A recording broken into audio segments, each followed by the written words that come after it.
దేవుని యొక్క వాక్యం వినడానికి మనం ఉన్నామని, దేవుని సన్నిధిలో ఉన్నామని గమనిద్దాం. தேவனுடைய சமூகத்தில் நாம் இருக்கின்றோம் என்று, தேவனுடைய வசனத்தை கேட்பதற்காக இருக்கின்றோம் என்றதை நாம் சற்று சிந்திக்கலாம். ఇవి ఆత్మ సంబంధమైన విషయాలు.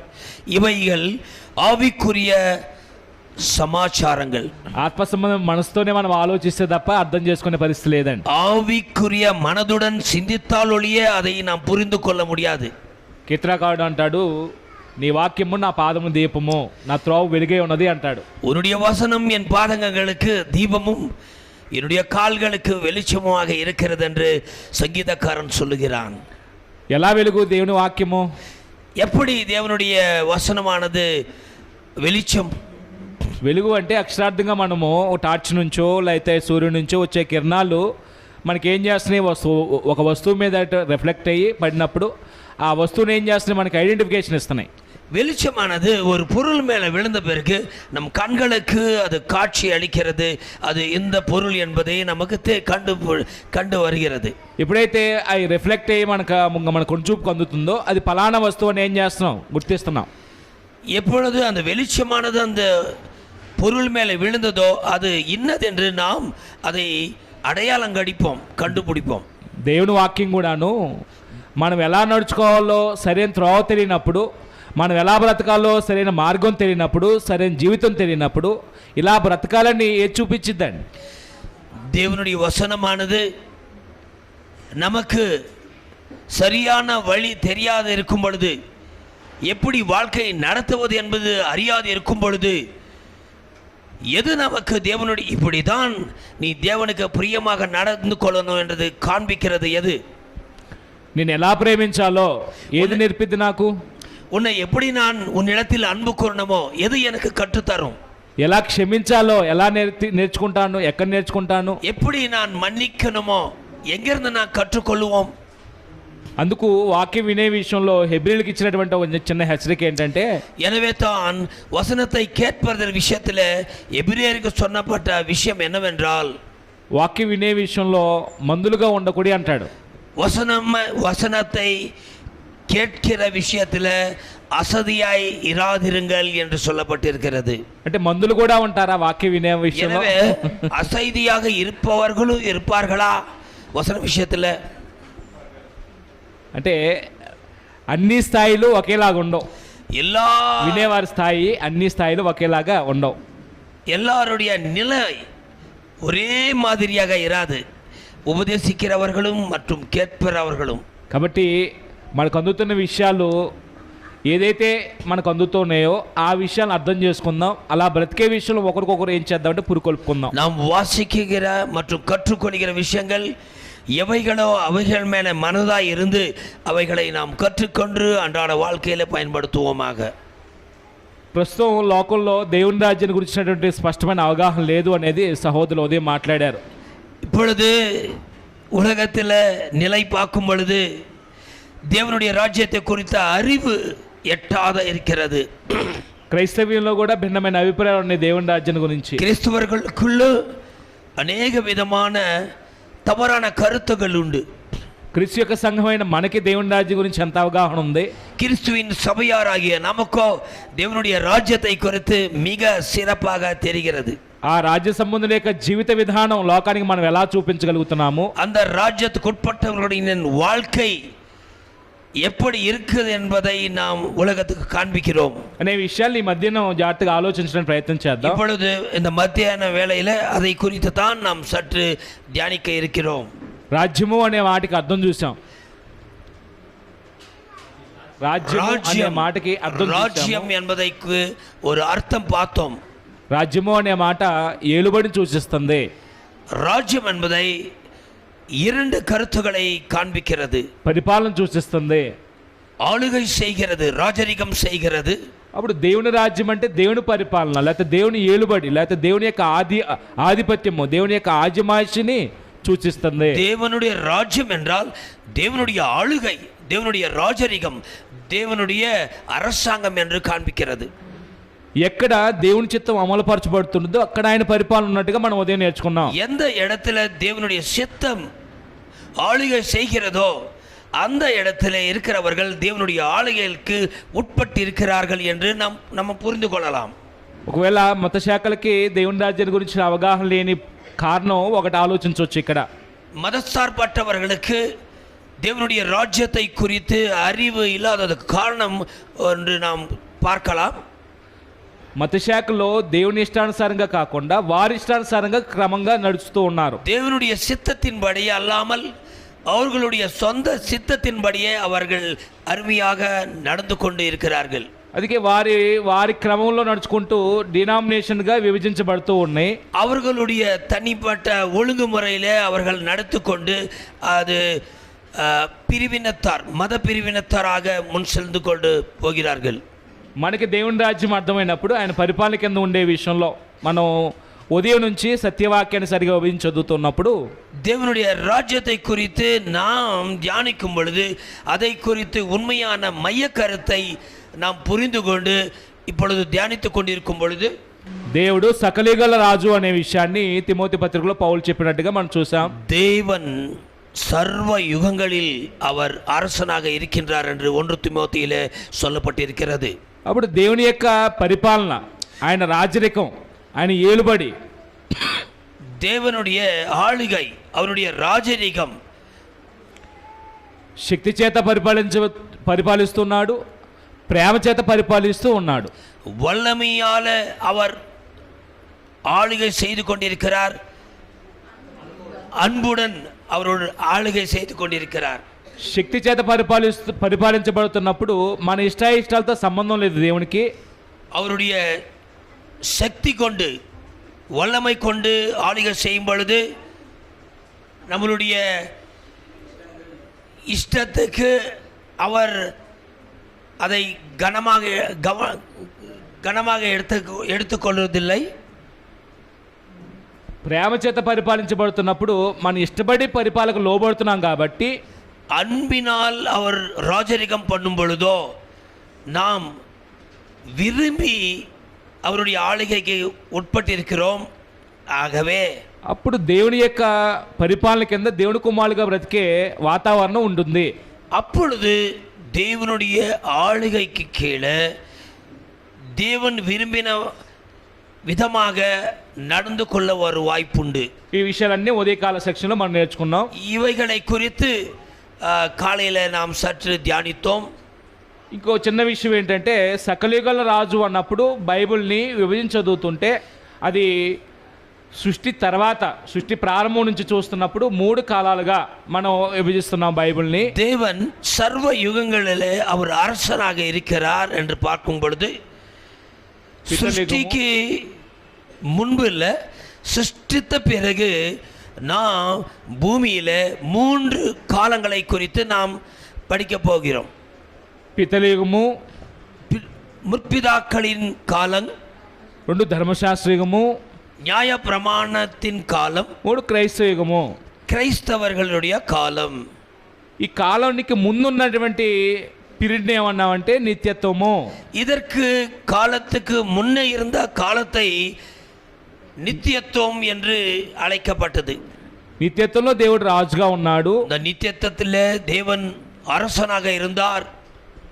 కాలంలో రాజుగా ముందు పితల కాలంలో వ్యక్తులతో పరిపాలన కొనసాగిస్తూ వచ్చాడు. முற்பிதாக்களின் காலத்துல தேவன், பிதாவாகிய தேவன் நபர்களோடு அவர் பேசிக்கொண்டு வந்திருக்கிறார். తర్వాత ఒక జనాంగాన్ని ఏర్పాటు చేసుకొని సేనా వద్ద దేవుడు ఆ జనాంగంతో ఒక ఒప్పందం చేసుకొని మీరు నా రాజ్యము అన్నాడు. சீனாய் பர்வதத்து கிட்ட ஒரு ஜனங்களோடு நீங்கள் என்னுடைய ராஜ்யம் என்று அவர் அழைத்தார். ఆ రాజ్యమే తర్వాత ఇశ్రాయేల్ రాజ్యంగా మనం చూస్తున్నాం. அந்த ராஜ்யம் ஜனமே இஸ்ரவேல் ஜனமாக தேவனுடைய ராஜ்யமாக நாம் பார்க்கிறோம். దేవుని యొక్క పరిపాలన అర్థం చేసుకోలేని మనుషుల యొక్క జీవితాలు దేవుడు ఆశించే ఫలాలు లేకుండా పోయినాయి. தேவனுடைய ராஜரிகத்துக்குள்ள உட்பட்ட ஜனம் சில நாட்களுக்கு பின்பு தேவனுடைய ஆளுகையை விட்டு ஒதுங்கின நேரமாக இருந்தது. దేవుని యొక్క సింహాసనానికి ఆధారం నీతి న్యాయాలైతే, தேவனுடைய சிங்காசனத்துக்கு ஆதாரம் நீதியும் நியாயமும். పరలోకంలో దేవుని యొక్క నీతి న్యాయము భూమి మీద కొనసాగాలి. பரலோகத்தில் இருக்கிற தேவனுடைய நீதியும் நியாயமும் பூலோகத்திலையும் அது செயல்படணும். అలాంటప్పుడు ఇశ్రాయేల్ మధ్య నీతి న్యాయాలనే ఫలాలు వెతికినప్పుడు నీతి న్యాయాలకు బదులుగా వాదన బలత్కారం కనబడుతుంది. இஸ்ரேலியர் மத்தியில தேவன் நீதியையும் நியாயத்தையும் எதிர்பார்த்த பொழுதோ நீதிக்கு பதிலாக బలత్కారం కాண்பித்தது. అలాంటి మానవ రాజుల్ని దేవుడు తొలగించి, న్యాయము నీతి లేని రాజులను తొలగించి, அப்பேற்பட்ட மானவ மனுஷனுடைய ராஜ்யத்தை அவர் எடுத்து போட்டு நீதி நியாயமுள்ள ராஜ்யத்தை அவர் உண்டாக்க சித்தம் கொண்டிருக்கிறார். ఎన్నడూ నీతిని తప్పని న్యాయం తప్పని రాజు నియమించాలని దేవుని యొక్క సంకల్పమై ఉంది. எப்பொழுதுமே நீதி நியாயம் தவறாமல் நடக்கிற ஒரு ఉన్నతமான ராஜாவுக்காக தேவன் ஆலோசனை கொண்டிருந்தார். మరి నీతి న్యాయాలు తప్పని ఏ వ్యక్తి ఉన్నాడు? నీతి న్యాయాలు తప్పని వ్యక్తి, நீதி நியாயம் கடைபிடிக்கிற, அது தவறாமல் செய்கிற ஒரு நபர், எந்த நபர் இருக்கிறார் உலகத்தில்? ఈ భూమి మీద దేహంలో ఉన్న ప్రతి మనిషి కూడాను ఏదో పాపానికి అమ్ముడుపోతున్నాడు. இந்த பூமியின் மேல் இருக்கிற மனுஷன், இந்த தேகத்தில் இருக்கிற மனுஷன் ஏதோ ஒரு பாவத்துக்கு விற்று போகிறான். దేహంలో ఉంటూ పాపం లేనివాడుగా తనతో నిరూపించుకున్న వ్యక్తి మహనీయుడు ఒకడే ఉన్నాడు. இந்த శరీரத்தில் இருந்து ஒரு பாவமும் செய்யாத ஒரு நீதிமானமாக தன்னைத்தானே காண்பித்த ஒரே ஒரு நபர் இந்த உலகத்தில் இருந்தார். ఆ మహనీయుడు ప్రభువైన యేసుక్రీస్తు వారు. அந்த பேரு பெற்றோர் కర్తరాగియ యేసు క్రీస్తు. అప్పుడు ఆ నీతి న్యాయాలు తప్పని ప్రభువైనటువంటి యేసుక్రీస్తుని రాజుగా నియమించే విషయంలో, அந்த நீதி நியாயம் கடைபிடிக்கிற அந்த இயேசுவை ராஜாவாக నియమిக்கிற விஷயத்தில் దేవుని యొక్క సంకల్పాన్ని అనుసరించి ఆత్మస్వరూపుకున్న యేసుని, தேவனுடைய சித்தத்தின் பிரகாரமே அவரை ஒப்பு கொடுத்த அந்த இயேசுவை, దేవుని స్వరూపమైనటువంటి యేసుక్రీస్తు వారిని, దేవుని స్వరూపి ఉన్నటువంటి యేసుక్రీస్తు వారిని, தேவனுடைய தற்சொரூபியான இயேசுவை, దేవునితో సమానుడైనటువంటి యేసుక్రీస్తు వారిని, தேவனுக்கு சமமாயிருந்த இயேசு கிறிஸ்துவை నరావతారికి ఈ లోకాన్ని పంపించి మాంసத்தில మనుషనాக இந்த உலகத்துக்கு அனுப்பி, ఏ పాపమైతే మనుషుని ఏలుబడి చేస్తుందో, எந்த பாவம் மனுஷனை ஆளுகிறதோ ఆ పాప భారాన్ని తొలగించి, அந்த பாவ பாரத்தை நீங்களாக்கி, పాప భారం నుండి విడుదల పొందిన వారిని పరిపాలించడానికి, அந்த பாவ பாரத்திலிருந்து விடுதலை பெற்றவர்களை ஆளுகை செய்யும்படிக்கு ఆయన్ని రాజుగా ఏర్పాటు చేసే సంకల్పంలో, அவரை ராஜாவாக அபிஷேகம் பண்ணப்பட்ட அந்த நேரத்தில் యేసుక్రీస్తు వారు ఈ లోకానికి రావాల్సి వచ్చింది. அந்த நிமித்தமாய் இயேசுவானவர் இந்த உலகத்துக்கு வர வேண்டியதாயிடுச்சு. లోకంలో మనుషుల యొక్క పరిస్థితి, యేసు యొక్క జీవిత కాలంలో చూస్తే, உலகத்தில் இயேசுவின் நாட்களிலே மனுஷனுடைய நிலைமையை பார்க்கும் பொழுது నీతిమంతులు లేడు, ఒక్కనూ లేడు అన్నాడు రోమియోలు రాసిన పత్రిక మనం 3:23 చదివితే. நீதிமான் இல்லை, ஒருவனும் இல்லை என்று ரோமியோலுக்கு எழுதின நிருபத்திலே எழுதப்பட்டிருக்கிறது. ఏ భేదం లేదు, అందరూ పాపం చేసి దేవుడిని గురించి మహిమ పొందలేని పరిస్థితి. எந்த ஒரு பேதம் இல்லை, எல்லாரும் பாவம் செய்து தேவனுடைய மகிமையை அற்று போனார்கள். ఏ మహిమ ఇచ్చాడు అంటే మానవులకు దేవుడు ఆయన పోలిక, ఆయన స్వరూపాన్ని ఇచ్చాడు. எந்த மகிமையை தேவன் கொடுத்தார் மனுஷனுக்கு என்றால் அவருடைய மகிமையை தேவன் மனுஷனுக்கு கொடுத்திருக்கிறார். అది చిన్నది కాదు, ఆయన పోలిక, ఆయన స్వరూపం అనేది. அவருடைய சாயல் அது சின்ன விஷயம் கிடையாது. ఎగ్జాక్ట్ గాడ్ ఇమేజ్ అనే మాట మనం చూస్తాం ఇంగ్లీష్ లో. எக்ஸாக்ட் இமேஜ் என்ற வார்த்தை ஆங்கிலத்தில் பயன்பட்டுள்ளது. నీవు నేను ఎవరి ఇమేజ్ అంటే దేవుని ఇమేజ్. நீயும் நானும் சகோதரனே யாருடைய இமேஜ் என்றால் தேவனுடைய இமேஜ். దేవుని యొక్క ప్రతిబింబం మనము. தேவனுக்கு பிரதிபிம்பம் நாம். జరిగినటువంటి పరిస్థితులు ఏంటంటే, మానవ జీవితంలో పాపం ఏలుబడికి వచ్చినప్పుడు அங்க நடந்த விஷயம் என்ன என்றால், மனுஷனுடைய வாழ்க்கையில் அந்த பாவம் ஆளுகை செய்ய வரும் பொழுது పాప యొక్క ఏలుబడి కిందకి వెళ్ళిపోయారు. மனுஷர்கள் பாவம் என்ற ஆளுகைக்கு உள்ள உட்பட்டிருந்த போனார்கள். ఐగుప్తులో ఉన్నటువంటి దాసరికంలో ఉన్న మనుషుల యొక్క జీవితాలు చూస్తే ఒకప్పుడు ஒரு காலத்துல எகிப்துல இருந்த அந்த அடிமைத்தனத்தில் இருந்த அந்த வாழ்க்கையை நாம் பார்க்கும் பொழுது 430 సంవత్సరాలు కటికి దాసత్వం, 430 ஆண்டுகள் கடினமான உழைப்பு, அடிமைதானம். ఫరో ఏలుబడి కింద ఫరో రాజరికத்துக்குள்ள మనుషులు బహు నీచాతి నీచంగా శ్రమ పట్టబడుతున్నటువంటి పరిస్థితి. அடிமைகளாக இருந்த மனுஷர்களை பயங்கரமான கொடுமையான நிலைமை இருந்தது. ఆ శ్రమల్ని ఎలా వివరించారంటే அந்த ஒரு உபத்திரவங்களை எப்படி வர்ணிச்சினாங்க எப்படின்னு சொல்லும் பொழுது ఇనుప కొలుములో నుంచి విమోచించాడు అనే మాట, ఇనుప కొలుములో నుంచి బయట తీసుకొచ్చాడు అనే మాట వ్యాఖ్యానం చేశారు. ఇనుప కొలిమిలో నుంచి వాళ్ళని బయటికి తీసుకొచ్చినట్టుగా அந்த ஐயன் ஃபயர்னஸ், ஐயன் தமிழ்ல ஐயா இரும்பு, இரும்பு கொலிமி என்ன சொல்லுவாங்க, ஃபர்னஸ். ஐயா என்ன வந்துடுங்க. చూసారా ఎప్పుడైనా ఇనుప కొలిమి? ఇనుము కాల్చివేయబడుతున్నది ఓ పక్కన. నేను అడిగినట్టు 15 నిమిషాలు అయింది, ఇంకా తజ్జుమా ఆయనకి ఇచ్చేస్తున్నా. Thank you. ఇనుప కొలిమి ఒకసారి చూస్తే இரும்பு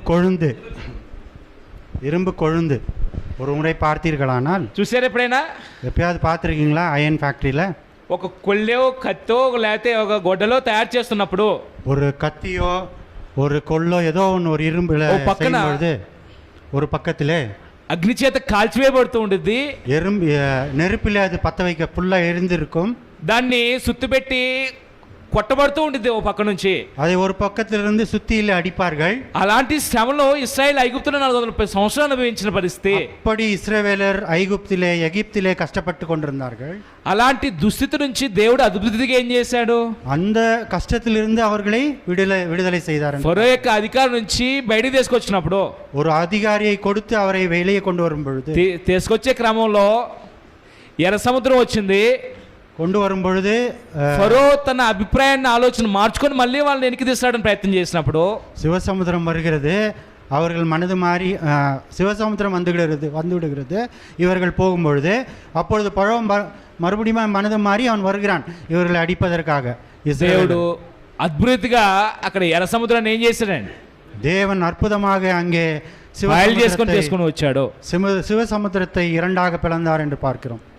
నీటిలో దాటి రావటాన్ని కొరింథీ పత్రికలో ఏమన్నంటే బాప్తిస్మం అనే మాట ఉపయోగించాడు. தண்ணியில அப்படி சமுத்திரத்திலே வரும்பொழுது அதை బాప్టిజం என்று சொன்னார்கள். మేఘం క్రిందను అలాగనే సముద్రంలోనూ వాళ్ళు ఏం చేశారు? దాటుకుంటూ వచ్చారు.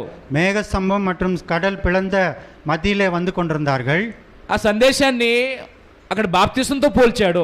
அதை ஞானஸ்தானமாக அதை భావిத்தார். కొరింథీ రాసిన పత్రిక 10వ అధ్యాయం ఒకసారి చదవండి ఖాళీగా ఉన్నప్పుడు. నేను ఇప్పుడు చదవట్లేదు అది. நீங்கள் ఫ్రీயா இருக்கும்போது కొరింథీ 10 படித்து பார்த்தால் அதை நீங்கள் நன்கு புரியலாம். ఎప్పుడైతే ఎర్ర సముద్రం నుంచి బయటకు వచ్చి అరణ్యంలోకి వచ్చారో, எப்பொழுது அந்த சிவசமுத்திரத்திலிருந்து வெளியே வந்தார்களோ, ఐగుప్తు సైన్యం కూడా అలా చేయాలని చూసినప్పుడు ఐగుప్తు యొక్క సైన్యం అంతా నీటి ప్రళయంలో ఏమైపోయారండి? సముద్రంలో ఎగిప్తు యుద్ధ వీరులు కూడా அதை கடக்கும் பொழுது அவர் அதிலே முழுகினார்கள் என்று பார்க்கிறோம். మునిగిపోయినట్టుగా మనం చూస్తున్నాం. అయితే ఐగుప్తు దాసరికం నుంచి సముద్రం నుంచి బయటకు వచ్చిన తర్వాత ఫరోకి ఇశ్రాయేల్ మీద అధికారం ఉందా? ఇంకా లేదండి. எப்பொழுது இஸ்ரவேலர் சிவசமுத்திரத்திலிருந்து வெளியே வந்தார்களோ அதோடு பரோனுடைய அதிகாரம் தொலைந்து போயிற்று. ఇక్కడ ఐగుప్తు అనేది ఒకవేళ మనం సింబాలిక్ ఆలోచన చేసినప్పుడు మనం కూడా పాపపు దాస్యంలో ఉన్నప్పుడు ஐகுப்து என்று இருக்கும் பொழுது அதை நாம் பாவத்தில் இருக்கிறோம் என்று எடுத்துக்கொள்ளலாம். అది ఏ పాపపు దాసి కింద మనం ఉన్నామో ఎంతకాలం ఉన్నామో తెలియదు, కానీ எவ்வளவு நாள் அந்த பாவத்திலே முழுகி இருந்தோம் என்று நமக்கு தெரியாது. ఆ దాసరికుడి నుంచి తప్పించే విషయంలో ஆனால் அதிலிருந்து வெளிவரும் பொழுது ఫరో యొక్క అధికారం నుంచి దేవుడు ఇశ్రాయేలుని ఎలా తప్పించాడో, ఫరో எப்படி ఇశ్రాయేలரை ఎగిప్తులిருந்து తప్ప வைத்தாரோ, సాతాను యొక్క అధికారం నుంచి దేవుడు అద్భుతంగా మనల్ని తప్పించాడు. ஒரு சாதாரண ஒரு அதிகாரத்திலிருந்து సాతానుடைய அதிகாரத்திலிருந்து நம்மை తప్పివిத்தாరో, సాతాను యొక్క అధికారం నుంచి తప్పించి మనల్ని క్రీస్తునందే పరిధిలో తీసుకొచ్చాడు. సాతానుடைய அடிமைத்தனத்திலிருந்து நம்மை கிறிஸ்து என்ற வெளிச்சத்திற்கு கொண்டு ఇది வந்திருக்கார். చిన్న విషయం కాదు. இது சாதாரண காரியம் அல்ல. ఐగుప్తు దాశరథుడి నుంచి అయినా విడుదల పొందొచ్చేమో కానీ సాతాను యొక్క పాప ప్రభావం నుంచి విడుదల పొందడం చిన్న విషయం కాదు. எகிப்திலிருந்து நாம் அடிமைத்தனத்திலிருந்து வெளியே வருவது அவ்வளவு கடினமான காரியம் அல்ல. ஆனால் சாத்தானிடமிருந்து வெளிவருவது மிகவும் கடினமான காரியம். పాప యొక్క ప్రభావం అంత భయంకరమైంది. பாவத்தினுடைய பிரதிபலன் அப்படிப்பட்டது. పాపం వల్ల ఆత్మీయ మనుషులు చనిపోతున్నారు. பாவத்தினாலே ஜனங்கள் மரித்து போகிறார்கள். దేవుని ఉగ్రత కిందకి వెళ్ళిపోతున్నారు. தேவனுடைய ஆக்கினைக்கு உட்படுகிறார்கள். దేవునితో శత్రుత్వం పెంచుకుంటున్నారు. தேவனிடம் எதிரியாக பாவிக்கிறார்கள். దోషరూపంతో బ్రతుకుతున్నారు. దోషத்தோடு இருக்கிறார்கள். అలాగనే నిబంధన లేకుండా నిరీక్షణ లేకుండా బ్రతుకుతూ ఉన్నారు. கற்பனை இல்லாமல் கட்டணை இல்லாமல் நடக்கிறார்கள். దేవుడికి వాళ్ళకి సంబంధం లేనట్టుగా నిర్దేలుగా బ్రతుకుతూ ఉన్నారు. அவர்கள் தேவனுக்கு சம்பந்தம் இல்லாமல் அவர்கள் நிந்தையிலே வாழ்கிறார்கள். ఎప్పుడై ఈ పరిస్థితి అంటే సాతానేక అధికారం కింద ఉన్నప్పుడు, ஏனென்றால் எப்பொழுது இது நடக்கும் என்று பார்க்கும் பொழுது சாத்தானுடைய ராஜ்யத்திலே இருக்கும் பொழுது. ఏ మనుషుల్ని ఆ సాతానేక అధికారం కింద వదిలిపెట్టొచ్చు కదా దేవుడు. ஏன் தேவன் சாத்தானிடம் இருக்கும் பொழுது விட்டு வைக்கலாம் அல்லவா? కానీ దేవుని యొక్క సంకల్పం ఏంటంటే, ஏனென்றால் தேவனுடைய சித்தமோ ఏ వ్యక్తిని నశించడం దేవునికి ఇష్టం కాదు. எந்த ஒரு மனுஷனும் நாசமாவதில் அவருக்கு விருப்பமில்லை. అందరూ అంతటా రక్షించబడాలని దేవుని యొక్క ఉద్దేశమే ఉండగా, தேவனுடைய சித்தம் என்னவென்றால் எல்லோருமே ரட்சிக்கப்பட வேண்டும் என்பதுதான். మరి నశించిన వారిని రక్షించే విషయంలో நாசமானவர்கள் ரட்சிப்பு விஷயத்திலே ఎవరు జోక్యం కలుగు చేసుకోవాలి? யாருடைய தயவை அவர்கள் எதிர்நோக்க வேண்டும்? మనుషులందరూ నశించితిలోనే ఉన్నారు. மனுஷர்கள் நாசமாய் கொண்டுதான் இருக்கிறார்கள். సాతాను యొక్క అధికారం కింద ఉన్నారు. சாத்தானுடைய அதிகாரத்தின் கீழ் இருக்கிறார்கள். వ్యక్తిత్వం పాడైపోయింది. அவருடைய நிலை பாழாய் போகிறது. ఇష్టపడి దేవుడి పోలికలో సృష్టించుకున్న మనుషులు పోలిక నుంచి వేరైపోయారు. தேவனின் ரூபத்திலே உருவாக்கப்பட்டவர்கள் அவர் ரூபத்திலிருந்து விலகி போகிறார்கள். దేవుడు పోలికను పోగొట్టుకున్న మనిషి దుర్గుణాలతో బ్రతుకుతూ ఉన్నాడు. தேவனுடைய ரூபத்தை இழந்து அவர்கள் ஆக்கினையிலே இருக்கிறார்கள். మరి ఆ దుర్గుణాల నుంచి ఒక వ్యక్తిని రక్షించే విషయంలో దేవుడే చర్య తీసుకున్నట్టుగా మనం గ్రంథాన్ని చూస్తాం. இப்போ வேதாகமம் மூலமாக அந்த துர்குணத்தை உள்ளவனை தேவன் எப்படி வெளியே கொண்டு வருகிறார் என்பதை பார்க்க போகிறோம். ఆ రక్షించే విషయంలో ప్రధానమైన ఆయుధం సువార్తను ఎంచుకున్నాడు దేవుడు. அந்த ரட்சிப்பின் காரியத்திலே முக்கியமாக சுவிசேஷத்தை இங்கே கூறலாம். ఆ సువార్త గురించి ఉదయం మాట్లాడుకున్నాం. காலையில இந்த சுவிசேஷத்தை குறித்து நாம் படித்தோம். సువార్త అంటే క్రీస్తు యొక్క మరణ సమాధి పునరుద్ధానం ఒకటే కాదు సువార్త. சுவிசேஷம் என்று சொன்ன உடனே இயேசு கிறிஸ்துவின் பிறப்பு இறப்பு உயிர்த்தெழுதல் ஒன்று மாத்திரமல்ல, క్రీస్తు గురించే కాకుండా దేవుని యొక్క రాజ్యాన్ని గురించి చెప్పేది సువార్త. அது மாத்திரமல்லாமல் தேவனுடைய ராஜ்யத்தை குறித்தும் அங்கே கூறுகிறார். దేవుడిని ఏలుచున్నాడు. தேவன் உங்களை ஆளுகிறார். దేవుడి పరిపాలన నీతియుక్తమైంది. தேவனுடைய ராஜ்யம் ஆட்சி உங்களோடது. నీతిని అనుసరించి నడుచుకోవడానికి ఆయన పరిపాలనకి ఆహ్వానించేదే సువార్త. நீதியின் நிழலாய் நீதியோடு நியாயத்தோடு நடங்கள் என்பது சொல்வதே சுவிசேஷம். న్యాయంగా బ్రతకడానికి ఒక వాతావరణం ఉంది, ఆ వాతావరణం రా అని పిలిచేదే సువార్త. நியாயமாக நீதியாக வாழ்வதற்கு உங்களுக்கு ஒரு இடம் இருக்கிறதே, அங்கே வாருங்கள் என்கிறார். తెస్సలోని పత్రిక 2వ పత్రిక 2:14 ప్రకారంగా 2 தெசலோனிக்கேயர் 2:14 பிரகாரமாக మీరు ఇలాగ రక్షించబడి நீங்கள் இப்படி ரட்சிக்கப்பட்டு మన ప్రభువైన యేసుక్రీస్తు యొక్క మహిమను పొందవాలని, நம்முடைய இயேசு கிறிஸ்துவினுடைய மகிமை பெறும்படி దేవుడు మా సువార్త వల్ల మిమ్మల్ని పిలిచినో అన్నాడండి. தேவன் அவருடைய சுவிசேஷம் மூலமாக உங்களை அழைக்கிறார். ఎక్కడున్న వారు పిలుస్తున్నాడు దేవుడు? எங்க இருக்கிறவர்களை கூப்பிடுகிறார் தேவன்? సాతాను యొక్క అధికారం కింద ఉన్న వారిని, சாத்தானுடைய அதிகாரத்துக்குள்ளாக இருக்கிறவர்களை. ఇందాక సహోదరులు మాట్లాడుతూ కూడాను சகோதரரிடம் இப்படியாக பேசிக் கொண்டிருக்கையில் పౌలు కప్పు చెప్పిన పని కానీ క్రైస్తవమైన మన కప్పు చెప్పిన పని కానీ பவுலுக்கு ஒப்புவித்த வேலையாகட்டும் கிறிஸ்தவர்களுக்கு ஒப்புவித்த வேலையாக இருக்கட்டும், అపోస్తలుల 26:16-18 వచనం ప్రకారంగా அப்போஸ்தலர் நடவடிக்கைகள் 20:16 பிரகாரமாக సాతానిక అధికారం కింద ఉన్న వారిని దేవుని వైపు తీసుకురావాలి. వీళ్ళని சாத்தானுடைய அதிகாரத்திலிருந்து விலகி தேவனுடைய ராஜ்யத்திற்கு வருகிறாய். పాపంలో ఉన్న వారిని పరిశుద్ధపరచబడి పరిశుద్ధుల స్వాస్థ్యాన్ని పొందుకోవడానికి తీసుకురావాలి. వీరిని பாவிகளாக உங்களை பரிசுத்தப்படுத்தி ரட்சிப்புக்குள் கொண்டு வருகிறார். ఆ తీసుకొచ్చే క్రమంలో ఆహ్వానం ఎలా వచ్చింది అంటే మన దగ్గర సువార్త రూపంలో వచ్చింది. அதற்கு முக்கியமான ஒரு வழியாக ஒரு தடமாக நமக்கு வந்தது சுவிசேஷம். ఒక సువార్తికుడు నా గుమ్మాడికి వచ్చి బ్రదరు దేవుని వాక్యం చెప్తాను సువార్త ప్రకటిస్తాను అంటే ஒரு போதகன் நம் வீட்டுக்கு வந்துவிட்டு நான் உங்களுக்கு சுவிசேஷத்தை அறிவிக்கிறேன் என்றால் ఆ సువార్తికుడి ద్వారా దేవుడు ఆహ్వానం తెలియపరుస్తున్నాడు. தேவன் அந்த சுவிசேஷகன் மூலமாக நமக்கு ஒரு வழியை காட்டுகிறார். ఆ సువార్త వింటే నీవు రక్షించబడతావు. அதை கேட்டால் நீ ரட்சிப்பாய். ఆ సువార్తను అంగీకరించకుండా సువార్తిని పంపించేస్తే నీ ఆత్మరక్షణ నువ్వే పోగొట్టుకుంటున్నావు. நீ அதை அங்கீகரிக்காமல் அனுப்பிவிட்டால் உன்னுடைய ஆவிக்குரிய காரியத்தை நீரே நசுக்குகிறாய். అప్పుడు ఈ పిలువబడిన వారినే సంఘము అన్నారండి. இப்படிப்பட்ட பிரித்தெடுக்கப்பட்டவர்கள் தான் சங்கம் என்று சொல்கிறாங்க. సాతాన్ రాజ్యంలో ఉన్న వారిని దేవుడు సువార్త ద్వారా పిలిచాడు. சாத்தான் ராஜ்யத்தில் இருக்கிறவர்களை தேவனுடைய ராஜ்யத்திற்கு கொண்டு ఆ வந்தார். పిలువబడిన సమూహాన్ని ఏమన్నారయ్యా అంటే அந்த அழைக்கப்பட்ட சமூகத்தை என்னவென்று சொன்னார் என்றால் మొదటి కొరింథీ పత్రిక 1:2 ప్రకారంగా முதல் கொரிந்தியர் 1:2 இப்படி சொல்கிறார். కొరింథీలో ఉన్న దేవుని సంఘము అనగా கொரிந்தியரை தேவனுடைய சமூகம் என்று சொல்லி క్రీస్తు యేసునందు పరిశుద్ధ పరచబడి పరిశుద్ధులుగా ఉండుటకు పిలువబడిన వారికి விசேஷமாக பரிசுத்தவான்களை பரிசுத்தமாக்கப்பட்டவர்களை அழைக்கிறேன் என்று சொல்கிறார். దేవుని సంఘము లేకపోతే సంఘము అనే మాటకి గ్రంథం ఇచ్చే నిర్వచనం ఏంటంటే சபைக்கு சேர்ந்ததை குறித்து வேதாகமம் எப்படி சொல்கிறது என்றால் గ్రీక్ లో ఎక్లీషియా అనే మాట చెప్పారు. கிரேக்கிலே எக்லீசியா என்று சொல்கிறார்கள். Called out people called out people என்று சொல்கிறார்கள். బయటికి పిలువబడిన సమూహం அவர்கள் அழைக்கப்பட்டவர்கள் என்று சொல்கிறார். ఎక్కడి నుంచి పిలువబడ్డారు? எங்கிருந்து அழைக்கப்பட்டார்? సాతాన్ అధికారం నుంచి పిలువబడ్డారు. சாத்தானுடைய அதிகாரத்திலிருந்து தான். ఎక్కడి నుంచి పిలువబడ్డారు? எங்கிருந்து அழைக்கப்பட்டார்? చీకట్లో నుండి పిలువబడ్డారు. இருளிலிருந்து நம்மை வெளிச்சத்துக்கு கொண்டு வந்தார். ఎక్కడి నుంచి పిలువబడ్డారు? எங்கிருந்து கூப்பிட்டார்? కొలసా 1:13 ప్రకారంగా అంధకార సమయ అధికారం నుంచి పిలువబడ్డారు. கொலிசி முதல் அதிகாரத்து பிரகாரம் அந்தகாரத்திலிருந்து நமக்கு வெளிச்சத்திற்கு அழைத்து வந்தார் என்று பார்க்கிறோம். ఎందుకు పిలువబడ్డారు అంటే எதற்காக அழைத்தார் என்று பார்க்கும் பொழுது పిలిచిన ఆయనకి ఒక ఉద్దేశం ఉంది. அழைப்பதற்கு ஒரு உத்தேசம் இருக்கிறது. ఒకప్పుడు సాతాన్ అధికారం కింద నేను దేవుని యొక్క అధికారం కింద బ్రతకాలి. ఇప్పుడు ஒரு காலத்தில் சாத்தானுடைய அதிகாரத்திலே வாழ்ந்திருக்கிற உங்களை தேவனுடைய ராஜ்யத்தில் வாழ அழைக்கிறேன்.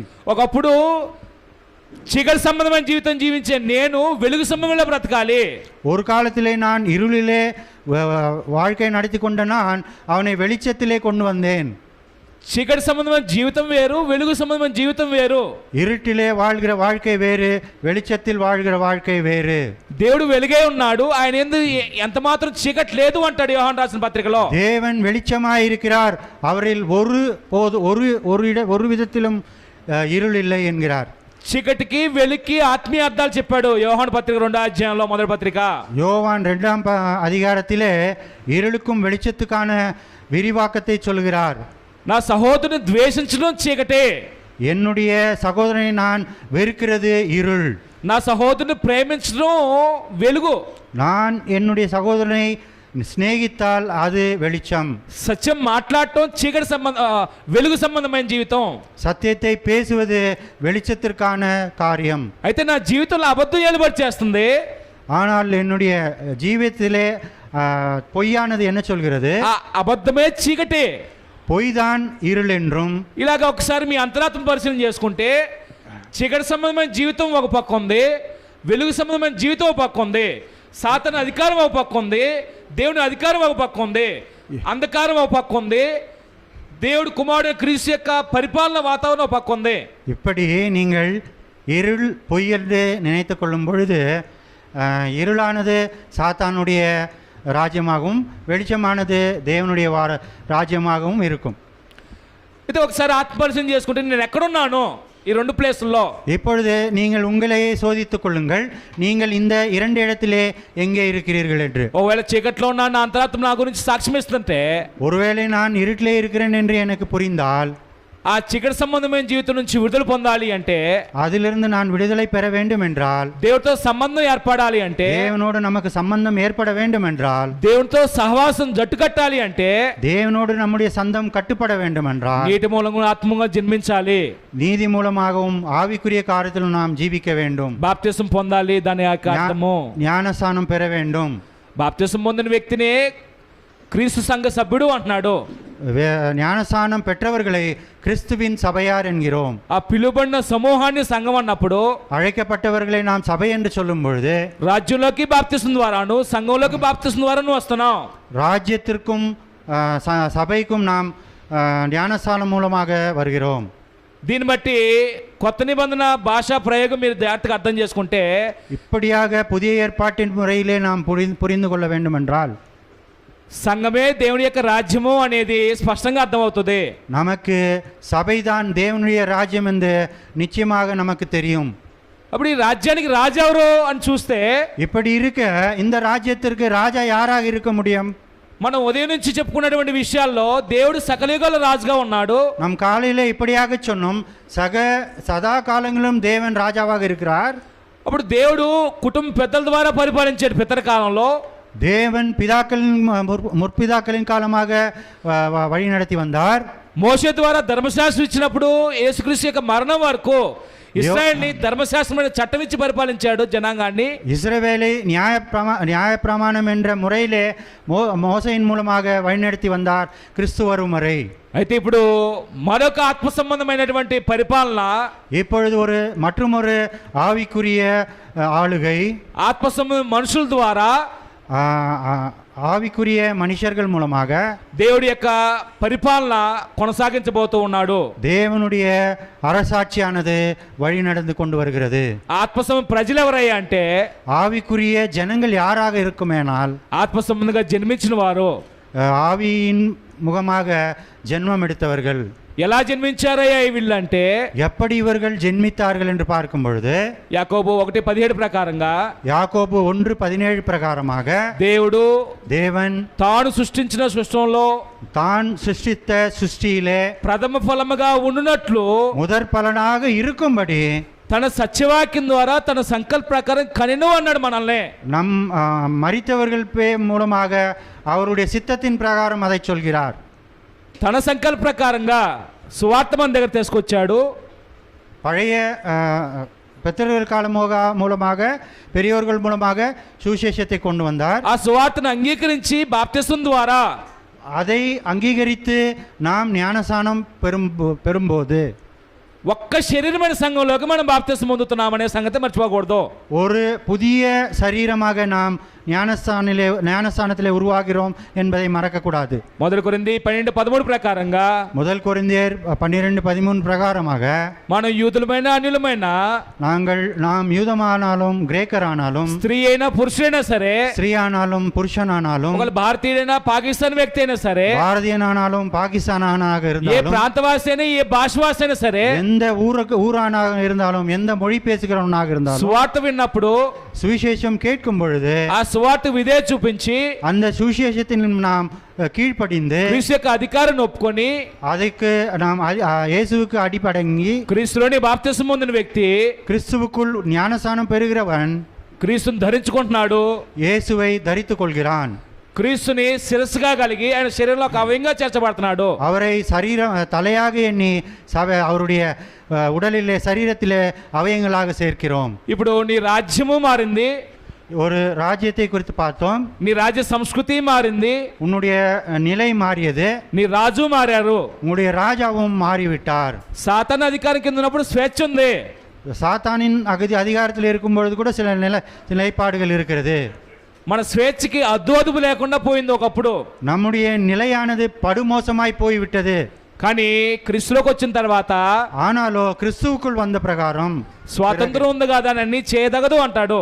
சுதந்திரம் இருக்கு என்று சொல்கிறார். మనకంటూ కొన్ని బౌండరీస్ ఉన్నాయి. நமக்கு ஒரு ఎల్லைகள் உண்டு. తన రాజ్యమునకును తన మహిమనుకు పిలిచిన వాని గుణాత్మను ప్రచురించే నిమిత్తం అనే మాటలు చదువుతాం బైబిల్లో. தம்முடைய ராஜ்யத்திற்கும் நம்மை தம்முடைய மகிமைக்கும் அழைத்தவர்கள் என்று வேதாமத்திலே நாம் படிக்கிறோம். ఇప్పుడు నేను ప్రవర్తించవలసిన ప్రవర్తన ఆయన రాజ్యానికి ఆయన మహిమకు తగినట్లుగా ఉండాలి. இப்பொழுது நான் தீர்க்க தரிசனம் சொல்லுகிறேன் என்றால் அது அவருடைய ராஜ்யத்துக்கு குறித்ததாக இருக்க வேண்டும். ఇప్పుడు ఇశ్రాయేల్ చరిత్ర మనం చదివిన తర్వాత ఇశ్రాయేలు ఐగుప్తు నుంచి బయటకు వచ్చి వాగ్దాన భూమిలో ప్రవేశించే విషయంలో இஸ்ரவேலர் அடிமைத்தனத்திலிருந்து, அதாவது எகிப்திலிருந்து வெளியே வந்து அவர்களுக்கு நிர்ணயிக்கப்பட்ட அந்த தேசத்தை சுதந்திரித்துக் கொள்ளும் பொழுது ఎంతమంది ఐగుప్తు నుంచి బయటకు వచ్చిన సమూహాన్ని గురించి సంఖ్యాకాండం మొదటి అధ్యాయం లిస్ట్ ఇచ్చాడు? యుద్ధానికి వెళ్ళదగిన వారి సంఖ్య எத்தனை பேர் அந்த ஐகுப்திலிருந்து வந்தார்கள் என்று என்னாகமத்திலே கொடுக்கப்பட்டிருக்கிறது? எத்தனை பேர்? ఏమన్నా అవగాహన ఉందా ఎంతమందో? யாருக்காவது தெரியுமா? ఇద్దరు ప్రవేశించారని చెప్తున్నారు సిస్టర్. రెండే పేర్. ఎంతమంది అసలు బయటకు వచ్చారు యుద్ధానికి వెళ్ళదగిన వారి సంఖ్య కాల్బలం? రెండే పేర్. 6,03,550 మంది. 6,30,356 பேர் வந்தார். ఈ 6,05,350 మందిలో இந்த 6,05,306 பேர்ல ఎంతమంది ప్రవేశించారు కనాను వాగ్దాన భూమిలో? எத்தனை பேர் கானானுக்கு வந்தார்கள்? ఇద్దరు ప్రవేశించారు. இரண்டே பேர். దేవుడు ఇద్దరికే వాగ్దానం చేశాడా? தேவன் இருவருக்கு தான் வாக்குதானம் கொடுத்தாரா? ఇశ్రాయేల్ అందరికీ ఆ వాగ్దానం వర్తించింది. அனைத்து இஸ்ரேலுக்குமே கொடுக்கப்பட்டது. మరి మనం ఇక్కడ చదువుతున్నప్పుడు ఇద్దరే కాలేబు యెహోషువాలు మాత్రమే ఎందుకు ప్రవేశించగలిగారు? இப்படி படிக்கும் பொழுது காலேபும் யோசுவா மாத்திரம் பிரவேசித்தார்கள் என்று எப்படி நாம் அதை புரிந்து கொள்வோம்? ఇశ్రాయేల్ చరిత్ర మనం తొడుతున్నట్టుగా మాట్లాడుతున్న మాట ఏంటంటే, இஸ்ரேல் சரித்திரத்தை வைத்து பேசுகிற பேச்சு என்னவென்றால், మీరు సంఖ్యాకాండము 13-14 అధ్యాయాలు చదివి என்னாகமம் 13-14 படித்த பிறகு హెబ్రీ గ్రంథకర్త చెప్పినటువంటి 4వ అధ్యాయంలో ఒక మాట ఏంటంటే, எபிரேயருக்கு எழுதின நிருபம் 4ஆம் அதிகாரத்தில் எழுதினது காரணம் என்னவென்றால், వారు వినిన వారితో విశ్వాసం కలిగిన వారితో సహవాసం చేయలేదు అంటాడు. அவர்கள் விசுவாசம் உள்ளவர்களோடு சகவாசம் செய்யவில்லை என்கிறார். అంటే వారు వాగ్దాన భూమిలో ప్రవేశించలేకపోవడానికి కారణం ఏంటంటే, அவர்கள் இந்த வாగ్దాனம் செய்யப்பட்ட அந்த தேசத்தில் பிரவேசிக்காத காரணம் என்னவென்றால், వారి సహవాసంలో లోపం ఏర్పడింది. அவர்களுடைய சகவாசத்திலே குழப்பம் உண்டாயிட்டு. ఎవరితో సహవాసం చేయాలి? వాస్తవానికి யாரோடு அவர்கள் சகவாசம் செய்ய வேண்டும்? విశ్వాసం కలిగిన వారితో సహవాసం చేస్తే, விசுவாசம் உள்ளவர்களோடு அவர்கள் சகவாசம் செய்தால், ఆ విశ్వాసం బట్టి వాగ్దాన భూమిలోకి ఏం చేస్తారు? ధైర్యంగా వెళ్తారు. அந்த விசுவாசத்தின் மூலமாக அவர்களுக்கு நிர்ணயிக்கப்பட்ட வாக்குதானம் பண்ணப்பட்ட தேசத்திலே அவர்கள் நுழைவார்கள். సంఖ్యాకాండం 14 అధ్యాయం చదువుతున్నప్పుడు என்னாகமம் 14 படிக்கும் பொழுது 10 మంది అవిశ్వాసం చెప్పినటువంటి మాట ఏంటంటే, 10 అవిశ్వాసిகள் కూరిన పేச்சு என்னவென்றால், మనము ఆ దేశాన్ని జయించలేము, ఆ మనుషులు దీర్ఘకాయులుగా ఉన్నారు, நாம் அந்த தேசத்தை வெல்ல முடியாது, அங்கே இருப்பவர்கள் எல்லாம் அரக்கர்கள் என்றார்கள். వాళ్ళ దృష్టికి మనం మిడతల వలె ఉన్నాం, మా దృష్టికి వాళ్ళని చూసినా మేము మిడతల వలె ఉన్నాం. அவர்கள் நம்மை பார்க்கும் பொழுது நாம் அவர்களுக்கு வெட்டுக்கிளியை போல காண்கிறோம். మనం వాళ్ళని జయించలేమనే అవిశ్వాసం. అవిశ్వాసமானது அவர்கள் நாம் ஜெயிக்க மாட்டோம் என்பது. ఐగుప్తును వీళ్ళ యొక్క శక్తి సామర్థ్యాల చేత జయించుకొని వచ్చారా? இந்த ஐகுப்திலிருந்து வெளியே வரும்பொழுது அவர்களுடைய வல்லமையினால் வெளியே வந்தார்களா? ఎర్ర సముద్రాన్ని పాయలు చేసుకొని రావడానికి వీళ్ళ శక్తి సామర్థ్యాలు ఉపయోగపడ్డాయా? சிவசமுத்திரம் பிளக்கும் பொழுது அவர்கள் சக்தியை உபயோகித்தார்களா? కేవలం దేవుడు తన బాహుబలాన్ని బట్టి, கேவலம் தேவனுடைய கிருபையும் அவருடைய ఆశీర్వాదத்தை வைத்துத்தான் పితలు చేసిన వాగ్దానం నెరవేర్చడానికి దేవుడు కృప ద్వారా వాళ్ళు నడిపించాడు. முற்பிதாக்களுக்கு அவர்கள் வாக்குதானம் தேவன் பண்ணினதினால் இங்கிருந்து அவர்களை தப்பிக்க வைத்தார். కానీ కళ్ళారా అద్భుత కార్యాలు చూసినా సరే విశ్వాసం కలిగిన వారిగా లేరు వారు. கண்ணாலே அவர்கள் அற்புதங்களையும் அடையாளங்களை பார்த்த போதும் இஸ்ரவேலர்களுக்கு விசுவாசம் இல்லாமல் போனது. సహవాసం లోపం ఏర్పడినప్పుడు వాగ్దాన భూమిలో వాళ్ళు ప్రవేశించలేకపోయారు. சகவாசத்தில் நல்ல சகவாசம் இல்லாத காரணத்தினால் வாக்குதானம் பண்ணப்பட்ட தேசத்திலே அவர்கள் நுழையவில்லை. మనల్ని దేవుడు తన కుమారుని సహవాసం పిలుచుకున్నాడు. நம்மை தேவன் அவருடைய குமாரனின் சகவாசத்திற்கு தான் நம்மை அழைத்தார். ఎందుకు వచ్చాం యేసుక్రీస్తు వారి యొక్క సహవాసానికి? எதற்காக நாம் இயேசு கிறிஸ்துவின் சகவாசம் கொள்ள வந்தோம்? ఎందుకు యేసుక్రీస్తు వారు మనకు రాజుగా నియమించి, எதற்கு நாம் அவரை ராஜாவாக நியமித்தோம்? ఆయన పరిపాలనలోకి మనం తీసుకుని వచ్చారు. அவருடைய ஆளுகையிலே நாம் ஏன் வருகிறோம்? ఆయన అనాదికాల సంకల్పం ఏంటంటే, அவருடைய அனாதி கால திட்டம் என்னவென்றால், యేసుక్రీస్తు ద్వారా మనల్ని కుమారుగా స్వీకరించాలి. இயேசு கிறிஸ்துவினுடைய குமாரரை போல, இயேசு கிறிஸ்துவை போல குமாரராக இருக்க வேண்டும் என்றால், ఎఫెసీ పత్రిక 1వ అధ్యాయం 4-6 వచనాల్లో ఉన్నటువంటి భావం, எபேசு పత్రిక 1:4-6 இப்படியாக கூறுகிறது. ఎవరిలాంటి కుమారులుగా ఉండాలి అనుకుంటున్నారంటే దేవుడు, எப்படிப்பட்ட குமாரர்களை தேவன் எதிர்பார்க்கிறார்? రోమిల్ రాసిన పత్రిక 8వ అధ్యాయం 29-30 వచనాల ప్రకారంగా, ரோமருக்கு எழுதின நிருபம் 8:30 எழுதுகிற பிரகாரம் క్రీస్తు సారూప్యమైన కుమారులుగా కావాలి మనము. கிறிஸ்துவனுடைய స్వరూపத்திலே இருக்க வேண்டும் குமாரர்கள் என்று விரும்பினார். నేను సాతాను పరిపాలన కింద నుండి ఎంతకాలం ప్రార్థనకు వచ్చినా, நான் சாத்தானுடைய ராஜ்யத்தில் இருந்து எந்த ஒரு காரியத்துக்கு வந்தாலும் దేవుని కుమారుడిని క్రీస్తు యొక్క స్వభావం ఏర్పడే పరిస్థితి లేదు. தேவனுடைய குமாரனாகவும் இயேசு கிறிஸ்துவாகவும் நம்மால் இருக்க முடியாது.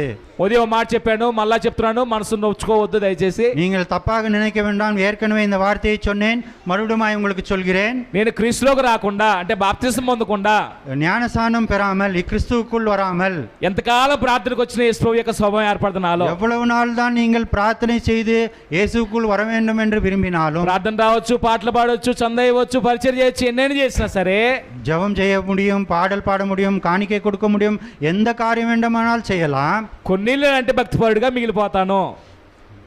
కొన్నేళ్ళు లాంటి భక్తిపరుడుగా మిగిలిపోతాను. கொர்நேலியை போல ஒரு பக்தி அற்றவனாக நீங்கள் மீந்து போவீர்கள். కొన్నేళ్ళు కూడా రక్షణ అవసరమైంది. கொர்நேலு கூட ரட்சணை தேவைப்பட்டது. బాప్తిసం పొందమని ఆజ్ఞాపించాడు. ஞானஸ்தானம் பெற அவர் ஒப்புக்கொண்டார். అలాగా యేసు యొక్క అధికారం కింద బాప్తిసం ద్వారా వచ్చినప్పుడు, அப்படி இயேசு கிறிஸ்துவின் அதிகாரத்தினாலே நாம் ஞானஸ்தானம் பெறும்பொழுது, బాప్తిసం పొందితే మన పరలోక రాజ్యం స్వతంత్రించుకున్నట్లేనా? ప్రశ్న. ஞானஸ்தானம் பெற்றுவிட்டோம், பரலோக ராஜ்யம் நம்மதாக முடியுமா? ఐగుప్తు నుంచి బయటకు వచ్చారు. ஐகுப்திலிருந்து வெளியே வந்து விட்டார்கள். ఎర్ర సముద్రాన్ని చీల్చుకొని బయటకు వచ్చారు. சிவசமுதிரத்தை கிழித்து கொண்டு வந்து விட்டார்கள் வெளியே. అరణ్య ప్రయాణం సాగింది. வனாந்திரத்திலே நல்லபடியாக நடந்து முடித்தார்கள். అరణ్య ప్రయాణంలో కొనసాగుతున్న వ్యక్తులు, வனாந்திரத்திலே நடந்து கொண்டிருக்கிற ஜனங்கள் విశ్వాసం కలిగిన వారితో సాంగత్యం చేస్తే, விசுவாசம் உள்ளவர்களோடு அவர்கள் கலந்திருந்தால் ఆ విశ్వాసాన్ని బట్టి వాగ్దాన భూమిలో చేరతారు. அவர் அந்த விசுவாசத்தின் மூலமாக வாக்குதானம் செய்யப்பட்ட இடத்தை தேசத்தை போயிருப்பார்கள். ఇప్పుడు ఒకవేళ పాప బంధకాల నుంచి విడుదల పొందిన మనము, இப்பொழுது நாம் பாவத்திலிருந்து விடுதலை பெற்ற సాతాను అధికారం కింద విడుదల పొందినటువంటి మనము, சாத்தான் அதிகாரத்திலிருந்து விடுதலை பெற்ற நாம் అరణ్యంలో కొనసాగాలన్నట్టుగా క్రీస్తు యొక్క సంఘంలో మనం ఏం చేయాలి? அரணத்திலே எப்படி வனாந்திரத்திலே அவர்கள் நடந்து கொண்டு வந்தார்களோ அதுபோல நாம் சபையிலே தொடர்ந்து நம்மை வழிநடத்தி கொண்டே வர வேண்டும். కొనసాగటం అంటే ప్రార్థన రావటం కాదు.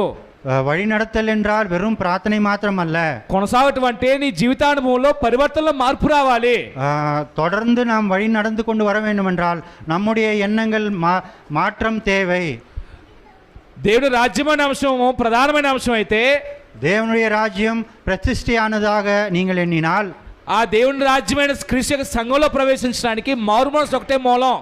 அப்படிப்பட்ட நீங்கள் உங்களுடைய அந்த கிறிஸ்துவின் சபையில் சேர வேண்டும் என்றால் நீங்கள் உங்களுடைய உங்கள் மனங்களில் மாற்றம் தேவை. పేతురు ప్రసంగం చేసినటువంటి భావాన్ని పెంతెకోస్తు పండుగ రోజున 38వ వచనంలో 2వ అధ్యాయం అపోస్తల కార్యంలో, మారుమనసు పొంది ప్రభువైనటువంటి యేసుక్రీస్తు యొక్క అధికారం కింద ఏం చేయమన్నాడు? బాప్తిసం పొందమన్నాడు. பெந்தகோஸ்து நாளன்று அப்போஸ்தலர்கள் நடவடிக்கைகள் 2:38 பேதுரு எப்படி நீங்கள் மனம் மாறுங்கள் அப்பொழுதுதான் நீங்கள் கிறிஸ்துவுக்குள் வருவீர்கள் என்று சொன்னாரோ, మారుమనసు పొందకుండా ఒక వ్యక్తి బాప్తిసం పొందితే, மனம் மாறாமல் ஒருவன் ஞானஸ்நானம் பெற்றால், జీవితంలో పరివర్తన లేకుండా మనం బాప్తిసం పొందినంత మాత్రాన நம்முடைய வாழ்க்கையிலே ஒரு நோக்கமும் இல்லாமல் வழிநடந்தால் దేవుని యొక్క రాజ్య సంస్కృతికి మనం అక్కడ ఇమ్మలేమేమో ఒకవేళ ఆలోచించండి. நாம் தேவனுடைய ராஜ்யத்திற்கு தகுதியுள்ளவர்களா என்பதை நாம் யோசிக்க வேண்டியவர்களாக இருக்கிறோம். మారుమనసు అనే మాట చాలాసార్లు ఉపయోగిస్తాం. இந்த மனம் மாறுங்கள் என்பது நிறைய நேரம் நான் உபயோகிப்பேன். ఏంటయ్యా మారుమనసు అంటే?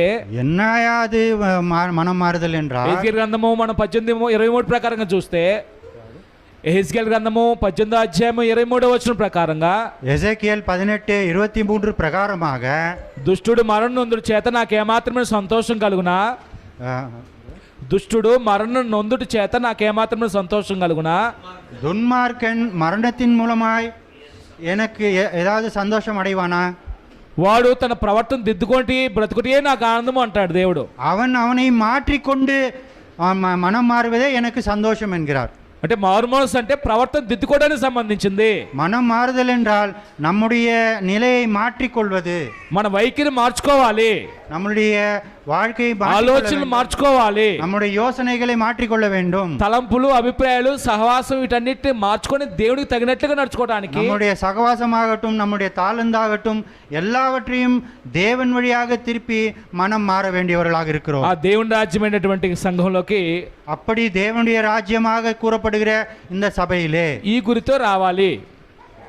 ఈ గురితో, ఈ గోల్తో, இந்த இந்த இதையெல்லாம் நீங்கள் நினைவில் கொள்ளுகிறவர்களாக இருக்க வேண்டும்.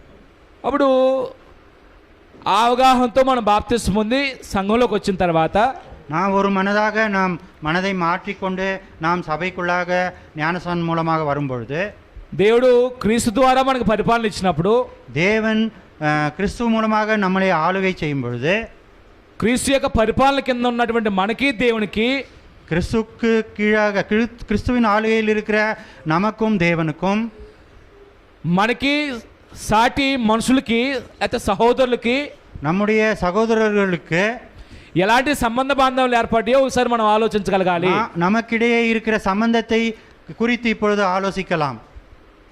బాప్తిస్మం ద్వారా దేవుని యొక్క రాజ్యంలో ప్రవేశించి నేను క్రీస్తు యొక్క పరిపాలన కిందకు వచ్చిన నన్ను, தேவனுடைய ஞானஸ்நானம் பெற்று தேவனுடைய ராஜ்யத்திற்கு வந்த என்னை మొట్టమొదట నాకు కలిగినటువంటి గొప్ప వరం ఏంటంటే, முதல் முறையாக எனக்கு மனதில் தோன்றின வரம் என்னவென்றால், యేసుక్రీస్తు యొక్క పరిపాలనలో ఉన్నటువంటి నాకు, இயேசு கிறிஸ்துவின் ஆளுகையில் உள்ள எனக்கு దేవునితో సంబంధ బాంధవ్యాలు, தேவனோடு எனக்கு சம்பந்தம் உருவானது, సమాధాన బాంధవ్యం కలిగింది. சமாதானம் உருவானது எனக்கு.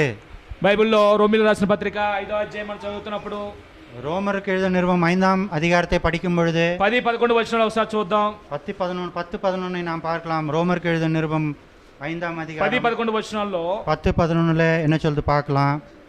క్రీస్తు ప్రభు యొక్క ఏలుబడిలో దేవునికి మానవులకి ఉన్నటువంటి సంబంధం ఎలాంటి సంబంధం ఏర్పడిందంటే, ఒకప్పుడు విరోధ భావంతో ఉన్నటువంటి వారికి, ஒரு శత్రులుగా ఉన్న వారికి, ஒரு விரோதியாக இருந்தவர்களுக்கு நாம் அதிலிருந்து சுத்திகரிக்கப்பட்ட பிறகு நமக்கும் தேவனுக்கும் இருக்கிற அந்த சகவாசத்தை குறித்து பார்க்க போகிறோம். ఏలయనగా శత్రులమై ఉండగా ఆయన కుమారుని మరణం ద్వారా మనము దేవునితో సమాధానపరచబడిన వారమై ఆయన జీవించుట చేత మరి నిత్యముగా రక్షించబడుదుము. அதுவுமல்லாமல் எப்பொழுது ஒப்புத வாக்குதலை நமக்கு கிடைக்க பண்ணின நம்முடைய கர்த்தராகிய இயேசு கிறிஸ்துவின் மூலமாய் நாம் தேவனை பற்றியும் மேன்மை பாராட்டுகிறோம். இப்படியாக ஒரே மனுஷனாலே பாவமும் பாவத்தினாலே மரணமும் உலகத்தினாலே பிரவேசித்த போவதிலும் యేసుక్రీస్తు ఏలుబడిలో మనకు కలిగినటువంటి గొప్ప దీవెన ఏంటంటే, இயேசு கிறிஸ்துவின் ஆளுகையிலே கிடைத்த நமக்கு சிறந்த பரிசு என்னவென்றால், దేవునితో ఉన్నటువంటి శత్రుత్వాన్ని పోగొట్టుకొని దేవునితో సమాధాన బాంధవ్యం కలిగింది. தேவனோடு இருந்த எதிர்ப்பை விலக்கி சமாதானத்தை பெற்றுக்கொண்டது. దేవునితో సహవాసం కలిసింది. మొదటి యోహాను పత్రిక தேவனோடு நமக்கு சகவாசம் உருவானது. 1 யோவான் 1వ అధ్యాయం 8-9 వచనాలు చూస్తే, முதல் யோவான் 1:1-8 பார்த்தால்,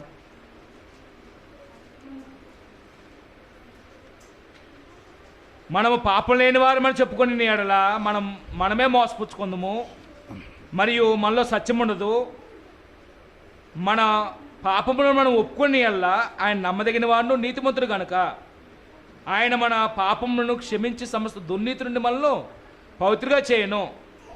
అంటే ఇక్కడ సంఘంలోకి వచ్చిన వ్యక్తులు ఎవరితో సహవాసం చేయడానికి వచ్చారు? சபைக்குள்ளே வந்த பிறகு நாம் யாரோடு சகவாசம் செய்ய வந்திருக்கிறோம்? దేవునితో, ఆయన కుమారుడైన క్రీస్తుతో, పరిశుద్ధాత్మతో, தேவனோடும் கிறிஸ்துவோடும் பரிசுத்த ஆவியானவரோடும். అప్పుడు దేవునితో సహవాసం చేస్తున్న వ్యక్తి దేవుడు వెలిగే ఉన్న ప్రకారంగా ఇతను కూడా ఎలా నడుస్తాడు? தேவனோடு சகவாசம் வைத்திருக்கிறவன் வெளிச்சத்திலே இருக்கும் பொழுது அவன் எப்படியாக வழி நடத்துவான்? వెలుగులో నడుస్తాడు, வெளிச்சத்திலே நடப்பான். వెలుగు సమయం జీవితంలో ఏ పాపానికి చోటు ఉండదు. வெளிச்சத்திலே இருக்கிறவன் பாவத்துக்கான எந்த அறிகுறியும் இருக்காது. ఒకవేళ ఏదైనా పొరపాటున పాపం చేస్తే, ஒருவேளை ஏதோ ஒரு சிக்கலிலே நாம் பாவம் செய்தால், ఆదాం పాపం కప్పెట్టినట్టుగా ஆதாம் பாவத்தை மறைத்து வைத்தது போல మనం కప్పెట్టకుండా, நாம் மறைத்து வைக்காமல் మనం దేవుని దగ్గర నమ్మదగిన వాడు అని నమ్మి ఆయన దగ్గర యథార్థంగా ఒప్పుకుంటే, நாம் தேவனுக்கு உகந்தவனாக இருந்து அந்த பாவத்தை அவரிடம் ஒப்புக்கொண்டால், దేవుడు ఆయన కృపను బట్టి మనల్ని ఏం చేస్తానంటాడంటే క్షమిస్తాడు. தேவன் அவருடைய கிருபையினால் நம்மை மன்னிப்பார். ఆదాముకి అవకాశం లేకుండా పోయింది. ఆదాం అన్న మాట ఏంటంటే, నువ్వు నాకు ఇచ్చిన స్త్రీ ఇచ్చింది నేను తిన్నానని చెప్పాడు. ஆதாமுக்கு அந்த போன்ற ஒரு சந்தர்ப்பம் இல்லை. அவன் இப்படியாக சொல்கிறான், நீ கொடுத்த ஸ்திரீ என்கிறான். దేవుని రాజ్యంలో దేవుని నీతిని చూస్తూ నడుచుకునే విషయంలో ఎలాంటి సంబంధం దేవునికి మనకి ఏర్పడిందంటే, దేవునితో సమాధానం ఏర్పడింది, దేవునితో సహవాసం ఏర్పడింది.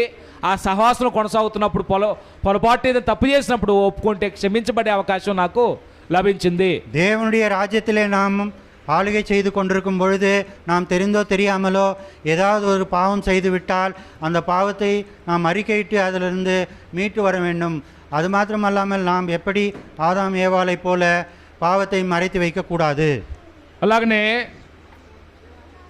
యేసుక్రీస్తు యొక్క పరిపాలన వల్ల దేవునికి మనకి ఎలాంటి సంబంధం ఏర్పడిందంటే, தேவனுடைய ஆளுகை கிறிஸ்துவனுடைய ஆளுகை மூலமாக நமக்கும் தேவனுக்கும் எப்படிப்பட்ட ஒரு సంబంధం ఏర్పడ్డది என்று பார்க்கும் பொழுது గలతీయులకు రాసిన పత్రిక 4వ అధ్యాయం 4-6 వచనం చదువుతున్నప్పుడు, గలాతీయులకు எழுதின நிருபம் 4:4-6 படிக்கும் பொழுது యేసుక్రీస్తు ద్వారా మనల్ని దత్తపుత్రుగా స్వీకరించిన విషయాన్ని చూడవచ్చు. ఇక్కడ தேவன் நம்மை ஸ்வீகார புத்திரர்களாக ஸ்வீகாரித்தார் என்று பார்க்கிறோம்.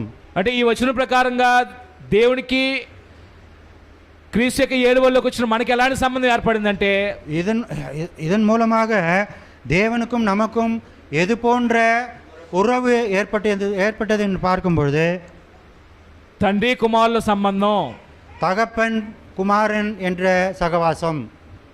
ఈ భూమి మీద కుటుంబ వ్యవస్థ మనకు అందరికీ ఉన్నాయి. இந்த பூமியிலே நமக்கு குடும்பம் என்கிற ஒரு கோட்பாடு உண்டு.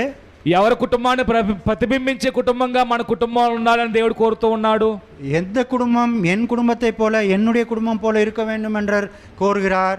ఎఫెసీ పత్రిక 3:14 ప్రకారంగా, எபேசு 3:14 ప్రకారంగా 3:14 ప్రకారமாக పరలోకమందును ఉన్న కుటుంబం కానీ భూమి మీద ఉన్న కుటుంబం కానీ, பரலோகத்தில் இருக்கிற குடும்பமாகட்டும் பூமியிலே இருக்கிற குடும்பமாகட்டும் ఏ తండ్రిని బట్టి కుటుంబాన్ని పిలువబడుతుంది అంటాడంటే, எந்த விதத்திலே அவர்களை அழைக்கிறார் என்றால் పరలోకంలో ఉన్నటువంటి తండ్రి అని దేవుని బట్టే కుటుంబాన్ని పిలువబడుతుంది. பரலோகத்தில் இருக்கிற என் பிதாவே என்று தான் அழைக்கப்படுகிறோம். పరలోక సంబంధ కుటుంబంలో తండ్రి కుమారులు ఒకరికొకరు గణపరుచుకుంటారు. பரலோகத்தில் இருக்கிற குடும்பத்திலே பிதா குமாரன் ஒருவரை ஒருவர் மெச்சிக்கொள்வார்கள். ఈ భూ సంబంధమైన కుటుంబం ఏర్పడిన తర్వాత, இந்த பூமியிலே குடும்பம் என்று ஒன்று உருவான பிறகு కుమారుడు తండ్రిని గణపరచాలి, குமாரன் தந்தையை கனப்படுத்த வேண்டும், తండ్రి పిల్లల యొక్క పోషణ గురించి ఆలోచించాలి, தந்தை பிள்ளைகளுடைய வளர்ப்பை குறித்து பார்க்க வேண்டும். జాగ్రత్తగా అర్థం చేసుకునే ప్రయత్నం చేయండి ఈ మాటని. ஜாக்கிரதையாக இதை கொஞ்சம் யோசித்து புரிந்து கொள்ளுங்கள். యేసుక్రీస్తు యొక్క ఏడుబడిలో దేవునితో మనకు ఏర్పడిన సంబంధం ఏంటంటే తండ్రి కుమారుల సంబంధం అయితే, இயேசு கிறிஸ்துவினுடைய ஆளுகையின் மூலமாக நமக்கும் தேவனுக்கும் ஏற்பட்ட சம்பந்தம் எப்படி இருக்கிறது என்றால், ఆ తండ్రిని గణపరచవలసిన పాత్ర నాకుంది ఆయన రాజ్యంలోకి వచ్చిన తర్వాత. அவருடைய ராஜ்யத்தில் நாம் வந்த பிறகு அந்த தந்தைக்கு கனம் படுத்துகிறவர்களாக நாம் இருக்க வேண்டும். బాప్తిసం పొందిన నేను నా పరలోకపు తండ్రిని, నా ప్రభువుని యేసుక్రీస్తు ద్వారా ఎలా గణపరచగలను?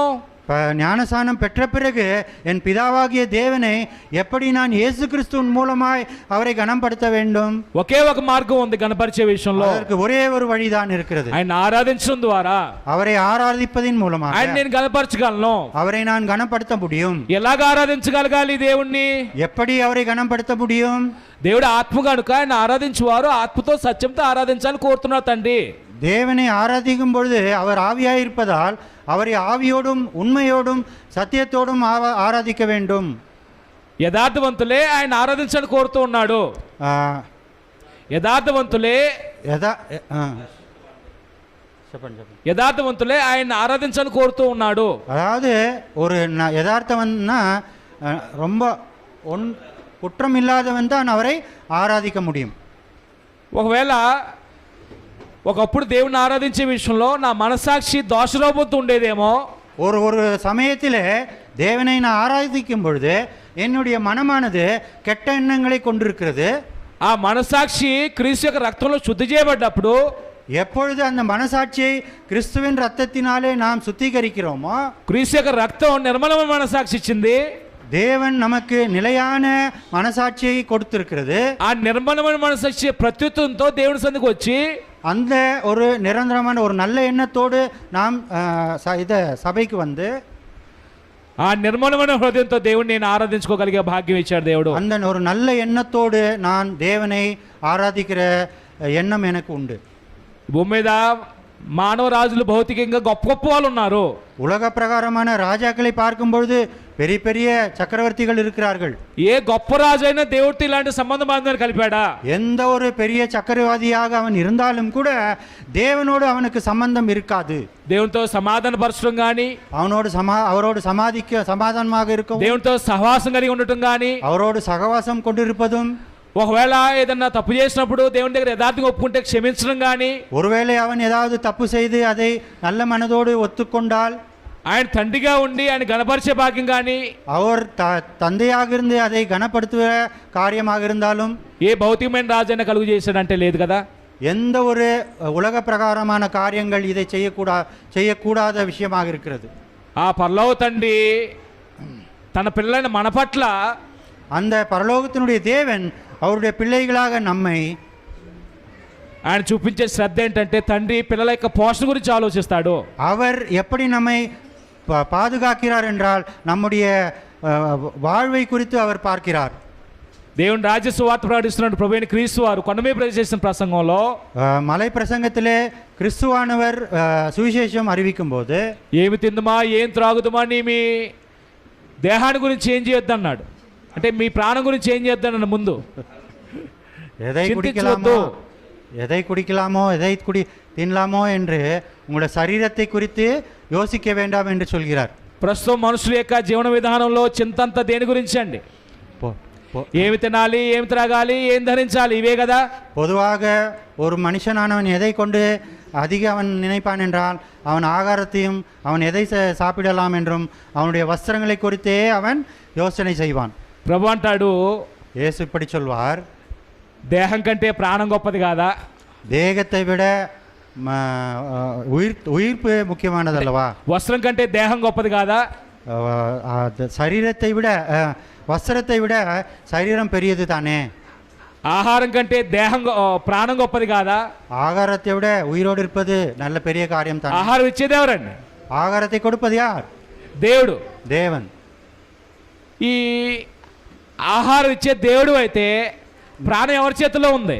இந்த ஆகாரம் கொடுக்கிறவர் தேவராக இருந்தால் உயிர் யாரிடம் இருக்கும்? నేను ఆహారం తినలేదని, మంచి ఆహారం దొరకలేదని దీని గురించి వరి అవుతున్నాను తప్ప, மதியம் சாப்பிடவில்லையே என்று அதை குறித்தே யோசித்து வருந்து கொள்கிறோமே ஒழிய, దేవుడు పోషించగలిగిన సమర్థుడు అని నమ్ముతున్నావా? அவர் நம்மை போஷிப்பார் என்பதை நாம் குறித்து எண்ணுவதில்லை. ఎలా పోషిస్తాడంటే ప్రశ్న వచ్చిందేమో. உடனே நாம் கேட்டு விடுவோம், எப்படியாக எப்படி அவர் சாப்பாடு கொடுத்து விடுவார் என்று. ప్రభు చెప్తున్నాడు చిన్న ఉదాహరణ. ஒரு இயேசு கிறிஸ்து சொன்ன ஒரு உதாரணத்தை சொல்கிறேன். ఆకాశ పక్షులను చూడండి, ஆகாயத்து பறவைகளை பாருங்கள். ఆ విత్తవో కోయో కొట్లో కూర్చుకోవు, அவைகள் எந்த ஒரு வேலையும் செய்யாது. అయినా మీ పరలోక తండ్రి వాటిని ఏం చేస్తున్నాడు అంటున్నాడు. ஆனால் பரலோகத்தில் இருக்கிற தேவனும் என்ன செய்கிறார்? పోషిస్తున్నాడు కదా. அதை போஷிக்கிறார் தானே. దేవుడు పక్షుల విషయంలో అంత శ్రద్ధ పెడుతుంటే, தேவன் பறவைகள் விஷயத்திலே அப்படி இருக்கும் பொழுது, ఆయన కుమారులుగా ఉండాలని మన గురించి సంకల్పించినప్పుడు, நாம் அவருடைய குமாரர்களாக இருக்கும் பொழுது அவர் எப்படி நம்மை விட்டு விடுவார்? ఇప్పుడు ఒకసారి ఆలోచించండి, పక్షులు దేవుడి కుమారులుగా ఉంటాను సృష్టించబడ్డా, మనం దేవుడి కుమారులుగా ఉంటాను సృష్టించబడ్డామా? இப்படியாக யோசித்து பாருங்கள். நீங்கள் அவரை போல சிருஷ்டித்தீர்களா, இல்ல பறவைகள் அவரை போல சிருஷ்டித்தாரா? మరి పక్షుల విషయంలోనే అంత శ్రద్ధ పెడుతుంటే మన విషయంలో దేవుడు శ్రద్ధ పెట్టడా? பறவைகள் மூலமா பறவைகளையே அவர் அப்படி போஷிக்கும் பொழுது நம்ம நினைத்து பார்க்க மாட்டாரா? ఒక అప్లికేషన్ మీ మనసులో వచ్చుకుంటుందేమో చెప్తున్నాను. అయినా సరే நீங்க இப்படியாக ஒரு அப்ளிகேஷனை வைத்துக் கொள்ளுங்கள். ఒక రోజు మన ఆత్మీయ అభివృద్ధి కొరకు తరగతిని ఏర్పాటు చేసుకున్నాం. நாம் நம்முடைய ஆவிக்குரிய காலத்திலே ஒரு பெற்றோரை நாம் ஏற்படுத்தி கொண்டோம். ఆ రోజే మనకి కొంచెం ఇన్కమ్ ఎక్కువ సోర్స్ వచ్చే పని వచ్చింది. அன்றைக்கு தான் நமக்கு நிறைய இன்கம், அதாவது பணம் வருமானம் வருவதாக இருக்குது என்று வைத்துக் கொள்வோம். దేనికి మన ప్రయారిటీ?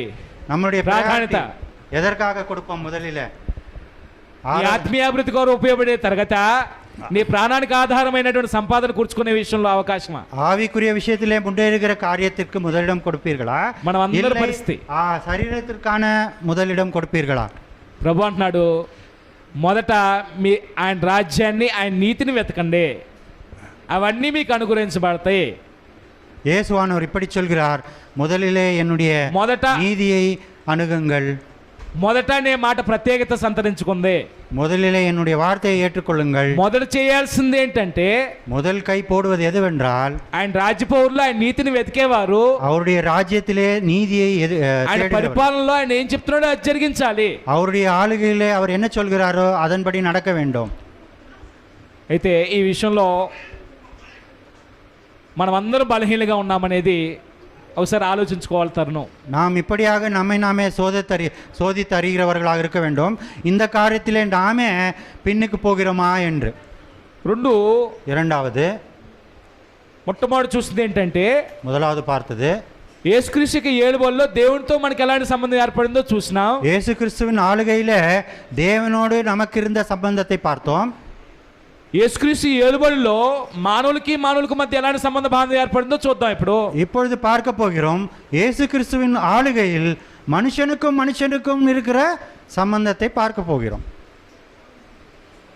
పాత నిబంధనలో ప్రవచనాత్మకమైన సందేశం ఒకటి చెప్పినటువంటి దృష్టాంతాన్ని నేను జ్ఞాపకం చేస్తాను. பழைய ஏற்பாட்டிலே தீர்க்க தரிசனமாக சொன்ன ஒரு காரியத்தை நாம் பார்க்க போகிறோம். వాస్తవానికి ముందు ఆయన రాజు అవుతారనే విషయాన్ని గురించి మాట్లాడిన మాట కీర్తన గ్రంథం 2వ కీర్తన ఒకసారి చదువుదాం. 6వ వచనంలో సంగీతం 2:6 அவர் ராஜாவை குறித்து பார்த்தோம். అనే విషయంలో యేసు క్రీస్తు ராஜாவாகுவார் என்பதை, గొప్ప పరిపాలన ప్రారంభించే సమయంలో రాయబడిన మాట ఏంటంటే, அவருடைய நல்ல அரசாங்கம் ஆரம்பிக்கிற நேரத்திலே இப்படி எழுதப்பட்டிருக்கிறது. 2ஆம் சங்கீதம் 6వ వచనం నేను చదువుతున్నాను. 6வது வசனம். నేను నా పరిశుద్ధ పర్వతమైన సియోను మీద నా రాజును ఆసునుగా చేసి ఉన్నాను. நான் என்னுடைய பரிசுத்த பர்வதமாகிய சியோன் மீதில் என்னுடைய ராஜாவை அபிஷேகம் பண்ணி வைத்தேன் என்றார். అంటే యేసుక్రీస్తు వారిని రాజుగా చేసినటువంటి సందర్భాన్ని కీర్తనకారుడు ముందుగా ప్రవక్త ద్వారా దేవుడు చెప్పినటువంటి మాట ఇది. இயேசுவை ராஜாவாக நிர்ணயம் செய்வார் என்பதை குறித்து முதலிலே இந்த சங்கீதக்காரன் மூலமாக அதை தெரிவிக்கிறார். నేను నా పరిశుద్ధ పర్వతమైన సియోను మీద అన్నాడండి. நான் என்னுடைய பரிசுத்த பர்வதமாகிய சியோன் மீது என்று சொல்கிறார். పాత నిబంధన ప్రవచనాత్మకంగా ఉండిద్ది భాషా ప్రయోగం. பழைய ஏற்பாட்டை பார்க்கும்பொழுது எல்லாமே வாக்குதானமும் தீர்க்க தரிசனமுமாக இருக்கும். ఇక్కడ పర్వతం అనేది దేనికి సింబాలిక్గా చెప్తున్నమాట? இந்த பர்வதம் என்று கூறுவது எதை குறித்து சொல்கிறது என்றால், మీరు పర్వతాన్ని చూసినప్పుడు ఆ పర్వతం మీద చాలా జీవరాశులు నివసిస్తాయి. పక్షులు, సకల జంతువులు కూడా నివసించే అవకాశం ఉంటుంది. இந்த மலை பர்வதம் என்று சொல்லும் பொழுது மலையின் மேல் பார்க்கும் பொழுது நிறைய ஜீவராசிகள் வாழ்கிறதை பார்க்கலாம். భౌతికమైన పర్వతం, ప్రకృతి సంబంధం పర్వతం చూసినప్పుడు అలా కనిపిస్తుంది. భౌతికమైన ఉలగத்தை பார்க்கும் பொழுது உங்களுக்கு அப்படித்தான் தெரியும். ఇక్కడ ఆత్మ సంబంధంగా పర్వతం అనే మాటను మనం అర్థం చేసుకున్నప్పుడు, இங்கே பரிசுத்த பர்வதம் என்று என்ன என்று புரிந்து கொள்ளும் பொழுது, పరిశుద్ధ పర్వతమైన సియోను మీద అన్నాడు అంటే, பரிசுத்த பர்வதமாகிய சியோன் என்று சொல்கிறார். ఇది సింహాసనానికి పరిపాలన సూచనగా ఉపయోగించిన మాట. இது ஒரு சிங்காசனத்திற்கும் ஆளுகைக்கும் குறிய వార్తై. ప్రకృతి సంబంధమైనటువంటి ఈ పర్వతం మీద ఇందా చెప్పుకున్నట్టుగా సకల జీవరాశులు ఉండొచ్చు, కానీ కలిసి సహవాసం, కలిసి సంగతం చేయవు.